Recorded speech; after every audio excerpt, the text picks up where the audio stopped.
where humans co-evolved in the African savannas. This idea has emerged, and I mean, there's lots of spectra.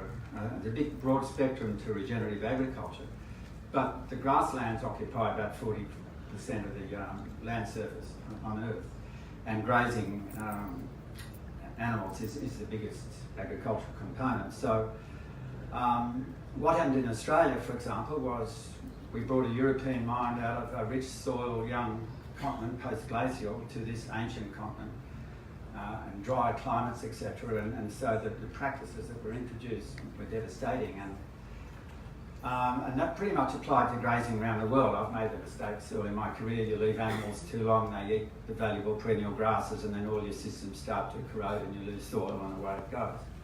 What Alan Savory, who I stayed with in Zimbabwe, he was a wildlife ecologist, noticed, because he used to go around barefoot during the Zimbabwean war as a scout and felt the land. He noticed those giant migratory herds, which you'd think would damage a landscape, but they were the healthiest grasslands because they were being driven by big mobs of predators. They were there for a very brief time, dunging and urining, and then go on, and it allowed the plants to recover and build up reserves and then diversity in deep soil. And he thought to himself, having made the mistakes you alluded to, how can we replicate that in the grazing system where generally around the world they are corroding?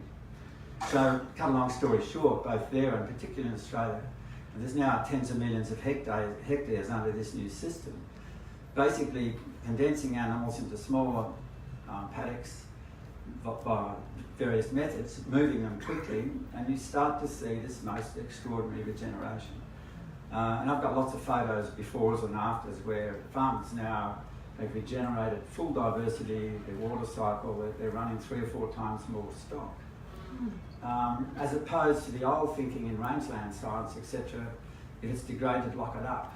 But once it's dropped to a lower level of resilience, especially in a more brittle, fragile environments, they do not regenerate themselves. They need imposition of energy and disturbance, which is what this is. Fascinating. And maybe before the European era, the practice of burning the rangelands that the Aboriginals used, fire stick farming, that might have been serving that same purpose, do you think?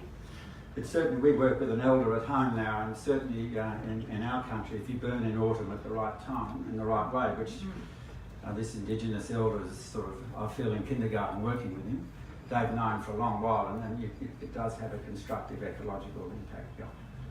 All right, I should cut to the chase.